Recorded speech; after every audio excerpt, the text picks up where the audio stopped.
In this week's edition of the Business Review, the Betting, Gaming and Lotteries Commission (BGLC) gets a wake-up call to fix its poor governance practices. TVJ's Andrew Laidley has details. The Betting, Gaming and Lotteries Commission (BGLC) is a public body which is expected to regulate and control the operation of betting, gaming and lotteries in the island. But for years, the BGLC has operated without the proper governance framework, putting the entire gaming industry at risk. Bearing in mind the function that we, as the regulator, actually has to perform, we recognize that at this point in time, we did not have in place a risk management program or business continuity program. And from where we stand, it is of concern because currently, the government itself recognizing the importance of corporate governance. Executive Director at the Commission, Vitus Evans, admitted that he cannot account for how much damage may have been done to the integrity of the BGLC, in light of the fact that businesses could have been taking advantage of the agency's failure to implement proper checks. Well, we couldn't tell if businesses are taking advantage of it because we have never really assessed the vulnerability and the risk that we have actually had to deal with.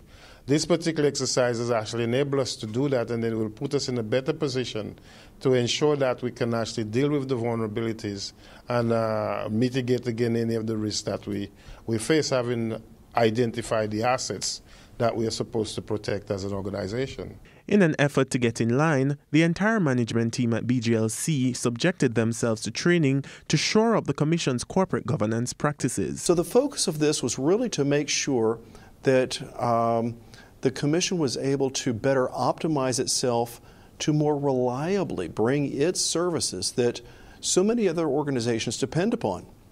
And in order to do that, the organization needs to better understand its own risk at hand, how it's vulnerable, how threats can exploit vulnerabilities that could potentially interrupt or impede the Commission's ability to fulfill its own organizational objectives. Founder of Certified Information Security Alan Keel says these crucial practices will improve the gaming industry's reputation among the financial movers and shakers of the world. This is the kind of training that's really a must-have in today's world.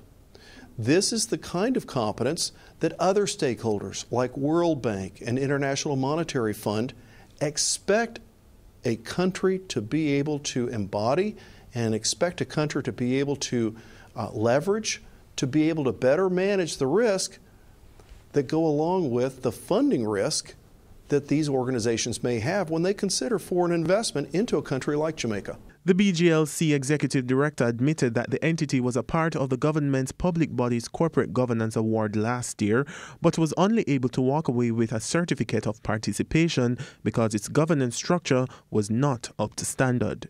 Andrew Laidley, TVJ News.